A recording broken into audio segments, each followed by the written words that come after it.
La garantie, ce n'est pas ce à quoi vous pensez. Et c'est à quoi les gens pensent. Satisfaire ou rembourser, ce n'est pas ça. Satisfaire ou rembourser est une formule de garantie. La garantie, c'est tout ce que vous allez faire quand le problème vient de vous, en tant que porteur de projet ou en tant que metteur en place d'une solution. Vous vendez des jus d'orange. Moi, je commande des jus d'orange. Je dois être livré à midi. Il savait que peut-être le matin, vous êtes réveillé, vous n'étiez pas trop en forme, mais à cause des embouteillages, vous êtes arrivé en retard. Oh, moi aussi, j'avais un rendez-vous. Midi est passé, je suis parti. Qu'est-ce que vous faites pour satisfaire le client? Qu'est-ce que vous faites?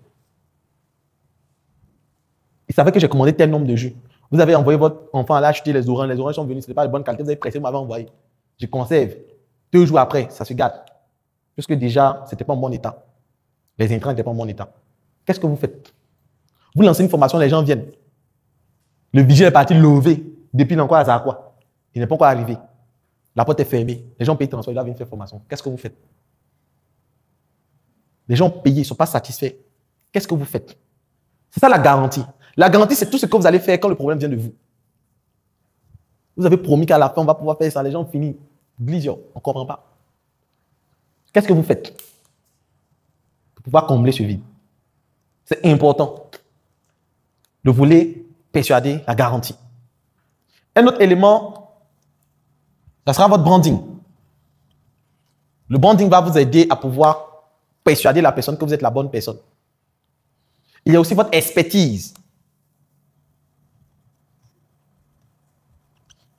Il y a des personnes qui ont déjà fait des formations en vente. Les gens qui tombent, qui voient mes formations, ou bien qui viennent faire la formation. Ah, donc vendre là, il y a tout ça là-dedans. Ah, moi, je ne savais pas. Il y a déjà suivi beaucoup de formations, mais vraiment, je vois que vous maîtrisez, puis c'est simple, vous expliquez, on comprend. Donc l'expertise. Ça fait que même quand des gens ont déjà acheté ailleurs, le jour où ils achètent chez vous que c'est bien, ils vont regretter même d'avoir acheté ailleurs. Ils vont commencer à paniquer. Non, non, non. Et je connais un coin là maintenant. Non, là-bas c'est bon. Parce que vous avez une certaine dextérité dans ce que vous faites. Et cela va permettre de persuader la personne. Donc, voici les 2 dimensions du marketing à comprendre. Et le marketing, il y a plusieurs types. Il y a l'inbound marketing, l'outbound marketing, le buzz marketing, le content marketing, le marketing relationnel. L'outbound marketing, c'est quoi? L'outbound marketing, c'est toutes les stratégies marketing qu'on va mettre pour aller vers les gens, pour aller vers les entreprises, pour aller vers des personnes, pour aller leur parler de notre produit, de notre service. Ça, nous sommes dans l'outbound marketing. C'est nous qui partons vers. L'inbound marketing, c'est toutes les stratégies qu'on va faire pour attirer les gens, pour faire en sorte que les gens viennent vers nous, qu'ils sentent leur intérêt à venir vers nous. Là, nous sommes dans l'inbound marketing. Et aujourd'hui, c'est plus l'inbound marketing qui marche beaucoup. Parce qu'il faut trouver des techniques d'attraction, des moyens d'attraction pour pouvoir envoyer des personnes, attirer des personnes qui vont acheter le produit ou le service que vous avez. C'est important. Le content marketing va intervenir dans la qualité du contenu que nous allons poster, dans la qualité de ce que nous allons poster. Et j'aime dire aux gens, vos statuts ne sont pas là pour expliquer vos problèmes. Maladie, que me veux-tu? Et Seigneur, ton enfant souffre. Attends, Dieu voit vos statuts. Mais il y a des gens qui ont le numéro de Dieu. Vous avez des gens qui disent toujours merci Seigneur le matin. Il y a des gens qui ont le numéro de Dieu, qui ne nous donnent pas. Dieu regarde les statuts. Puis il y a des gens là, si Dieu ne regarde pas les statuts, c'est qu'ils font, ils ne vont pas faire. Donc, faire des postes de qualité. Et le marketing relationnel, c'est la relation client. Le marketing relationnel intervient avant, pendant et après l'achat.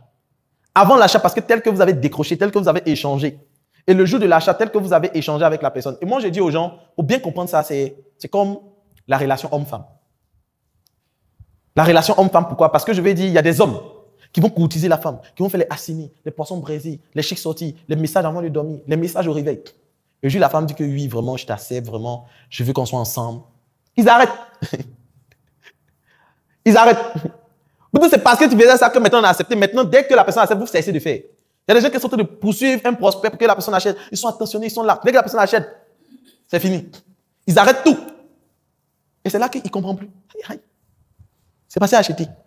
Et ça, dans la relation amoureuse, c'est qui se passe, c'est parce qu'il a eu ce qu'il voulait que maintenant il a arrêté.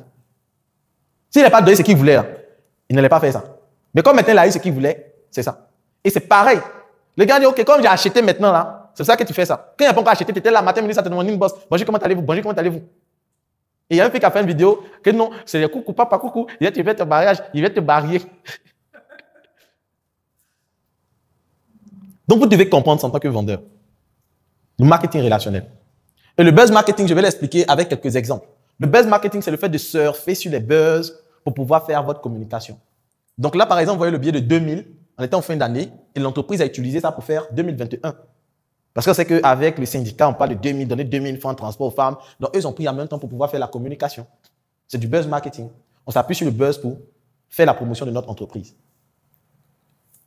Après, nous avons des Versailles, avec l'histoire du balai, qui a serré son cou, qui n'a pas serré son cou, qui n'est pas le voleur. Il y a certaines entreprises qui ont dit qu'eux veulent aider des Versailles.